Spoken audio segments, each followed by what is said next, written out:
है, क्योंकि सब लोग लगभग जो 10 तारीख को एसी मीटिंग एडजॉर्न हो चुकी थी और उस दिन आज के दिन जो एसी मीटिंग बुलाई गई उसका अनाउंसमेंट नहीं किया गया था। एकाएक एसी मीटिंग को अनाउंस किया जाता है और इसको ट्रिपल एस 1 से कन्वर्ट करके यहाँ पर कन्वेंशन सेंटर पे कर दिया जाता है। जैसा कि हम लोग देख रहे हैं कि यहाँ पर कोई भी ट्रिपल एस में जैसा वहाँ पर बैठने के लिए जगह है, जैसा कि ट्रिपल एस में वहाँ पर पेड़ है, लेकिन यहाँ पर ऐसी कोई जगह नहीं है। यहाँ पर लोग धूप में आए हुए हैं, लेकिन जो एडमिनिस्ट्रेशन की मंशा थी कि यहाँ पर लोग नहीं आएंगे, वह तो एडमिनिस्ट्रेशन की मंशा पूरी तरीके से ध्वस्त हो चुकी है। यहीं से अभी वाइस चांसलर साहब गुजरे हैं, उन्होंने देखा है कि यहाँ पे छात्र आए हुए हैं और जो हम लोगों की डिमांड है जो पिछले एसी मीटिंग में डिस्कस नहीं हो पाया था, उस चीज को रेज करने के लिए यहाँ पे स्टूडेंट यूनियन अंदर गया हुआ है और हम लोग यहाँ पे बाहर अपनी आवाज को बुलंद कर रहे हैं। साथियों, हम लोग देख रहे हैं कि किस तरीके से पूरे देश भर में सभी विश्वविद्यालयों के ऊपर जो हमले बढ़ रहे हैं वह नव उदारवादी नीतियों के द्वारा और एक जो आज सरकार में आई हुई आरएसएस की सरकार है उसके द्वारा जो हमले बढ़ रहे हैं। एक ब्राह्मणवाद का हमला और एक जो नव उदारवाद का हमला है वह पूरी तरीके से देख रहा है। उसके बाद हम लोग देख रहे हैं कि जो यूनिवर्सिटीज को एक बनाता था, जो विश्वविद्यालयों को एक सामाजिक रूप से एक इंक्लूसिव कैंपस बनाता था, उसको खत्म करने की साजिश चल रही है।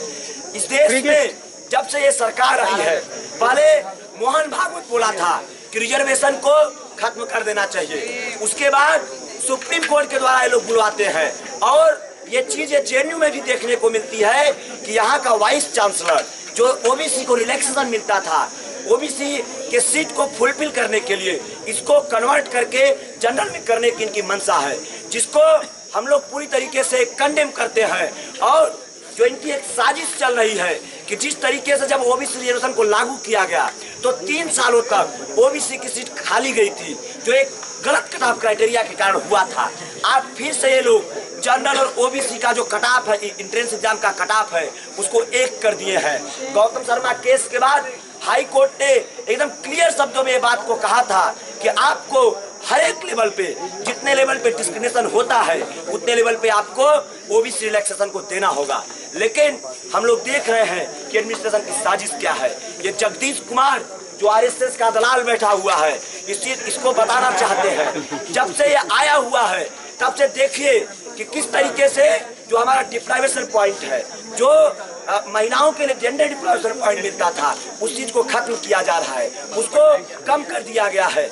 लेकिन यहाँ के छात्रों के एक मजबूत आंदोलन के बाद इवन जो जेंडर डिप्राइवेशन पॉइंट दिया जाता है सिर्फ उसमें बदलाव की बात नहीं, उसके कैप को भी बढ़ाने की बात की गई है, जिसको कि बहुत पहले से लड़ करके इस कैंपस में लाया गया था।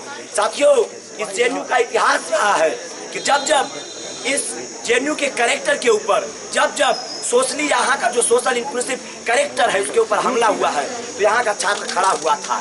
याद करिए साथियों, 1983 में जब डिप्राइवेशन पॉइंट खत्म कर दिया गया, जब 1993 में जब डिप्राइवेशन पॉइंट को लागू किया जाता है, उसमें प्रणय कृष्ण यहाँ के छात्र यूनियन के अध्यक्ष लड़ करके इस चीज को हासिल करते हैं।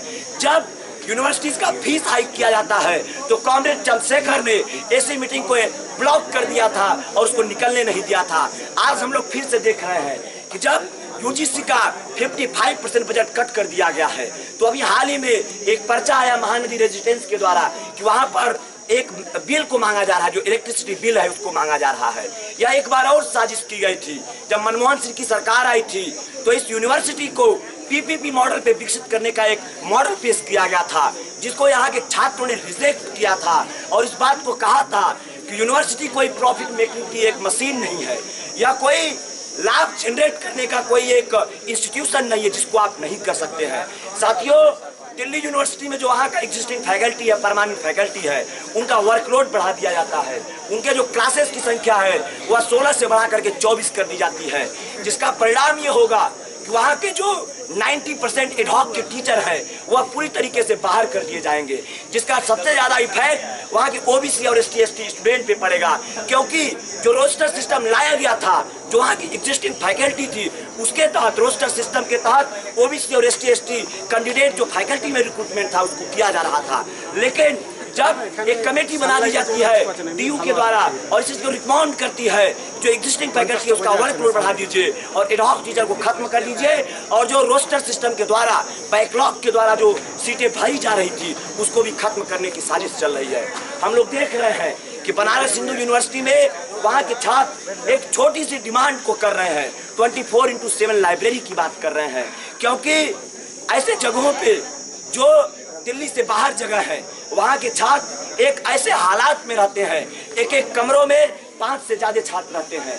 जब वो लोग इस चीज़ की मांग करते हैं कि हम लोग यूनिवर्सिटीज़ में आकर के लाइब्रेरी में बैठ करके पढ़ाई कर सकें, उस चीज़ को भी वहाँ का जो RSS का दलाल एक और वाइस चांसलर बैठा हुआ है GC त्रिपाठी, उस छात्रों को निलंबित कर देता है और उनको जेल भिजवाने का काम करता है। साथियों, हम लोग देख रहे हैं कि यह जो JNU के ऊपर अटैक हो रहा है यह कोई अनप्रेसिडेंटेड नहीं है, यह एक साजिश के तहत यहाँ का जो पब्लिक इंस्टीट्यूशन है उसको बर्बाद कर देने का एक दूसरा फेज चल रहा है। पहले फेज में इस देश के सभी जो पब्लिक सेक्टर की यूनिट्स थी, जो पब्लिक सेक्टर की कंपनियां थी, उसको बेचा जा रहा था। आज इनका दूसरा अटैक यहाँ के जो इंस्टीट्यूशन है, यहाँ के जो एजुकेशन के हेल्थ के इंस्टीट्यूशन है, उसको बेचने का काम किया जा रहा है। लेकिन यहाँ का छात्र आंदोलन इस बात को बता दिया है, चाहे वह FTII का आंदोलन हो, चाहे वह हैदराबाद सेंट्रल यूनिवर्सिटी का आंदोलन हो, चाहे वह JNU का आंदोलन हो, कि तुम्हारे जो मंसूबे हैं उसको हम पूरा नहीं करने देंगे। और जिस चीज को हम लोगों ने लड़ करके हासिल किया है, जो बाबा साहेब का सपना था, जो भगत सिंह का सपना था, एक सोशली इंक्लूसिव समाज को बनाने का, उसको हम लोग लागू करने के लिए यहाँ पर एडमिनिस्ट्रेशन को ईंट से ईंट बजा देंगे। अगर ये सोच रहे हैं कि हम SSS से अगर ऑडिटोरियम में कन्वेंशन सेंटर में अपना AC मीटिंग को शिफ्ट कर देंगे, यहाँ पर AC मीटिंग के अंदर बैठ करके शायद हम लोगों की आवाज़ वहाँ तक नहीं पहुँच रही होगी, लेकिन इस चीज़ को उन्हें बता देना चाहते हैं कि अगर छात्र के हितों पर जो स्टूडेंट का इंटरेस्ट है, अगर उससे समझौता किया गया तो यहाँ से वाइस चांसलर को हम लोग निकलने नहीं देंगे, उसको सॉल्व करके यहाँ से जाना पड़ेगा, जिस तरीके से पिछली बार वो भाग गए थे। साथियों, इस कैंपस में बहुत नई नई चीजें हो रही हैं। लगातार इस कैंपस के बारे में बीजेपी के सांसदों द्वारा RSS के द्वारा मलाइन करने की कोशिश चल रही है। अभी ज्ञानदेव आहूजा 2 दिन पहले ज्ञान दिए थे कि यहाँ के कैंपस में क्या होता है। उसी के तहत 1 दिन पहले ब्रह्मपुत्र हॉस्टल में रात को 1 बजे जी न्यूज को भेज दिया जाता है। यह एक साजिश के तहत किया जा रहा है। जैसा कि हम लोग जानते हैं कि जिस तरीके से वियतनाम वार और कोल्ड वार के समय अमेरिका की जो CIA है, किस तरीके से जो वियतनाम के लड़ाकू लोग थे, जो वियतनाम के लिबरेशन की लड़ाई लड़ रहे थे, उनके बारे में उनका कैरेक्टर एसोसिएशन किया जा रहा था। उसी तरीके से एक जो RSS की साजिश है, पहले किसी भी इंस्टीट्यूशन का कैरेक्टर एसोसिएशन किया जाए, पहले किसी भी इंस्टीट्यूशन को एक जो सोसाइटी में इथोस है, एक जो सोसाइटी में बनाया गया एक नैतिक मानक है, उस पर पहले इनको चरित्र हनन कर दिया जाए। उसके बाद जब JNU की कोई आवाज उठेगी तो निश्चित तौर पर आम जनता के द्वारा नकार दिया जाएगा। ये इनकी साजिश है। लेकिन इन साजिश को यहाँ का छात्र समुदाय, यहाँ का स्टूडेंट कम्युनिटी पूरी तरीके से इनको नाकामयाब नहीं होने दे रहा है। इस बात के लिए ये लगातार JNU के ऊपर अटैक कर रहे हैं। ये लोग डायरेक्ट PhD का जो सवाल है उसको भी हल अभी तक नहीं किया गया है। डायरेक्ट PhD जब से लागू किया गया है, OBC और ST/ST स्टूडेंट का जो कोटा है उसको फुलफिल नहीं किया जा रहा है। माइनॉरिटी डिप्रेशन पॉइंट का जो सवाल है, रंगनाथ मिश्रा और सत्तर कमेटी के बाद इस चीज को कहा गया कि इस देश में मुस्लिम जो एमंग रिलीजियस माइनॉरिटी में सबसे ज्यादा डिप्राइव है, सबसे ज्यादा एजुकेशनली सोशली डिप्राइव है, उसके लिए 10% रिजर्वेशन तक की मांग की गई थी। हम लोग इस कैंपस में मांग कर रहे हैं कि जो अंडर रिप्रेजेंटेशन है यहाँ के माइनॉरिटी स्टूडेंट का, खासतौर से अगर हम बात करें तो इस कैंपस में मुस्लिम स्टूडेंट का जो रिप्रेजेंटेशन है, अगर उर्दू, हिंदी, पर्शियन और पश्तो को छोड़ दिया जाए तो कोई भी ऐसा सेंटर नहीं है जहां पे माइनॉरिटी का रिप्रेजेंटेशन पूरी तरीके से हो।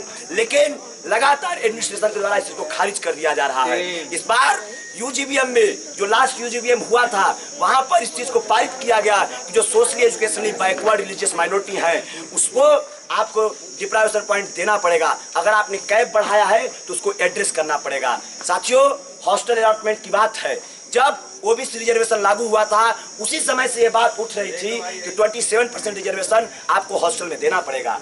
उसके तहत एक वर्बली एक जेन्युइन स्टूडेंट से एक एडमिनिस्ट्रेशन ने वादा किया था कि पहले बार में हम 100 स्टूडेंट को रिजर्वेशन देंगे, ओबीसी स्टूडेंट को।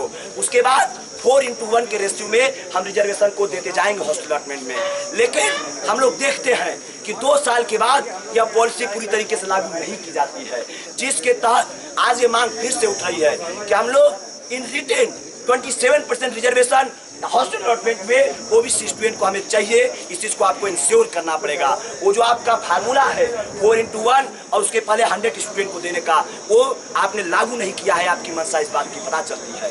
साथियों, अगर हम बात करें तो अभी हाल में जो बीए के लेवल पर एंट्रेंस एग्जाम होता है उसमें भी ये लोग एक बड़ा चेंजेस लाए हुए हैं। सब पहले सभी जो वहाँ के लैंग्वेज पढ़ाए जाते थे उसको एक क्लस्टर में बांट दिया गया है। यूरोपियन लैंग्वेज, एक ईस्ट एशिया का लैंग्वेज और क्या कहते हैं कि गल्फ कंट्रीज के लैंग्वेज को एक अलग तरीके से क्लस्टर बनाया गया है। और छात्रों से इस बात की परीक्षा ली जा रही है कि आप इंग्लिश कितनी तेजी से बोलते हैं। पहले इस बात को कह दिया गया है कि किसी भी लैंग्वेज को सीखने के लिए जो इंग्लिश का कोरिलेशन है वह कहीं भी साबित नहीं होता है। कहीं भी इस बात को कोई नहीं कह सकता कि किसी दूसरी लैंग्वेज को सीखने के लिए आपको इंग्लिश आना जरूरी है। लेकिन हम लोग देख रहे हैं कि एडमिनिस्ट्रेशन का जो एक यूनिक माइंडसेट है उसके तहत बीए एंट्रेंस के एग्जाम में 80% इंग्लिश को थोप दिया गया है और एक क्लस्टर सिस्टम को लागू कर दिया गया है, जिससे ये बात हो सके कि कौन स्टूडेंट किस रिलीजियस बैकग्राउंड से आता है। एक कम्युनल प्रोफाइलिंग करने के लिए कौन अर्बन स्पेस से आता है वह कौन सी लैंग्वेज को चुनेगा, इस चीज को करने की एडमिशन की साजिश चल रही है। साथियों, इस कैंपस में और भी तमाम प्रकार के अटैक हो रहे हैं। सभी जो यहाँ की शॉप्स हैं, जो यहाँ की दुकानें हैं, उन लोगों को लेटर भेज दिया जाता है कि आप लोग 4 तारीख के पहले अपनी दुकान को खाली कर दीजिए। पहले भी हम लोग इस चीज को लगातार इंश्योर कराते रहे हैं कि इस कैंपस में जो भी शॉप चल रही है उसके लिए बीपीएल बिलो पॉवर्टी लाइन के तहत जिनको अलॉटमेंट किया जाता है उसको प्रायोरिटी दी जाए। लेकिन एडमिनिस्ट्रेशन जो लोग यहाँ पे काम कर रहे हैं उनके जो ठेके दिए गए हैं उनको रिजेक्ट कर रहा है। पिछली वाली एससी मीटिंग में इस बात की चर्चा होनी थी लेकिन इस चीज की चर्चा नहीं हो सकी। उसके बावजूद 10 तारीख के बाद सभी दुकानदारों को एक नोटिस भेज दिया जाता है कि आप 4 जून के पहले अपना दुकान खाली करके चले जाइए। जिस चीज को हम लोग कंडेम करते हैं उसको सॉल्व करना होगा। जो एक रेशनल थिंकिंग है, जो अलॉटमेंट का जो प्रोसेस है उसको फॉलो करना होगा। साथियों, और भी इस कैंपस में तमाम प्रकार के अटैक बढ़ रहे हैं। महानदी के हॉस्टल में इलेक्ट्रिसिटी बिल को मांगा जा रहा है। अभी जैसा कि हमारे पहले कॉमरेड सैला ने कहा कि माही मांडवी हॉस्टल में रमजान को लेकर के एक पर्चा लगाया गया था, उसको इस कैंपस के लंपट छात्र जाकर के फाड़ देते हैं। वही उनका सांप्रदायिक सोच है। जिस तरीके से आज उत्तर प्रदेश में 2017 का चुनाव होने जा रहा है उसमें आजमगढ़ को एक फिर से एक बैटल ग्राउंड, एक प्रयोगशाला, उसका एक लेबोरेटरी बनाने की कोशिश की जा रही थी, जो 2014 के पहले 2012 में मुजफ्फरनगर को बनाने की कोशिश की गई है। ये सरकार, आज नरेंद्र मोदी की सरकार ये सोच रही है उत्तर प्रदेश में अगर हमें जीतना है तो दंगे कराने होंगे। इसके तहत आजमगढ़ में ये लोग पूरे दंगे की जमीन को तैयार कर रहे हैं। और हम लोग देख रहे हैं कि किस तरीके से लगातार हमारे बजट पे, हमारे इंस्टीट्यूशन पे एक खतरा मंडरा रहा है। वाईफाई का सवाल हो या इस कैंपस को तमाम जो डेवलपमेंट के इश्यूज हो, उस पर लगातार यहाँ का जो सीडीसी मीटिंग होती है, कैंपस डेवलपमेंट मीटिंग जो होती है, उसको लगातार ये लोग नहीं करते गए, उसको टालते गए हैं। हम लोग इस चीज को मांग करते हैं कि अगर आप सीडीसी मीटिंग में इस चीज को हल नहीं करते हैं तो आपको एसी मीटिंग में इस चीज को हल करना पड़ेगा। इस चीज को हम लोग ऑल इंडिया स्टूडेंट एसोसिएशन की तरफ से डिमांड करते हैं कि आपको हल करना पड़ेगा। साथियों, अगर हम देखें तो पटना यूनिवर्सिटी में वहां का जो प्राइवेट गार्ड होता है वाइस चांसलर का, वह छात्रों के ऊपर गोली चलाता है। हैदराबाद सेंट्रल यूनिवर्सिटी में जो रोहित के साथी, वहां का जो वेलीवाड़ा था, जब साथी रोहित को निकाल दिया गया था, तो जो प्रोटेस्ट की साइट को बनाया गया था उसको एडमिनिस्ट्रेशन के द्वारा ये कहा जा रहा है कि आपको उसको खाली करना होगा, नहीं तो हम उसको आपको विद फोर्स आपको यहाँ से निकाल देंगे। साथियों, हैदराबाद सेंट्रल यूनिवर्सिटी में वहाँ के छात्रों को फोर्सफुली इविक्शन किया जा रहा है। उन छात्रों को ये बोला जा रहा है कि आप 2 महीने का है जो समर वेकेशन उसको छोड़, आपको हॉस्टल छोड़ के जाना पड़ेगा, जिस तरीके से बाकी यूनिवर्सिटीज़ में होता है।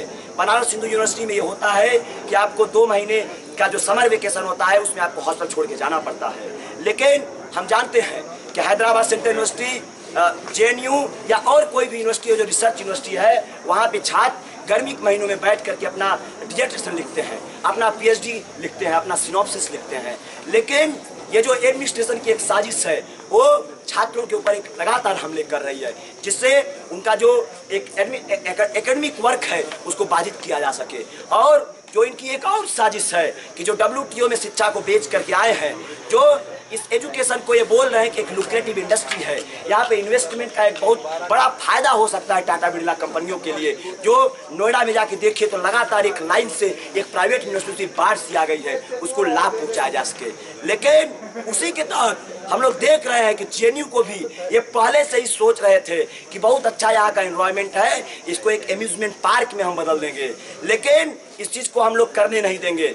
अब एक नई चीज़ कैंपस में हो रही है। अगर आप किसी भी अपने कार्यक्रम को कराने के लिए अगर ऑडिटोरियम को बुक करा रहे हैं, किसी कमेटी रूम को आप बुक करा रहे हैं, तो उसके लिए आपको फीस पेमेंट करना होगा।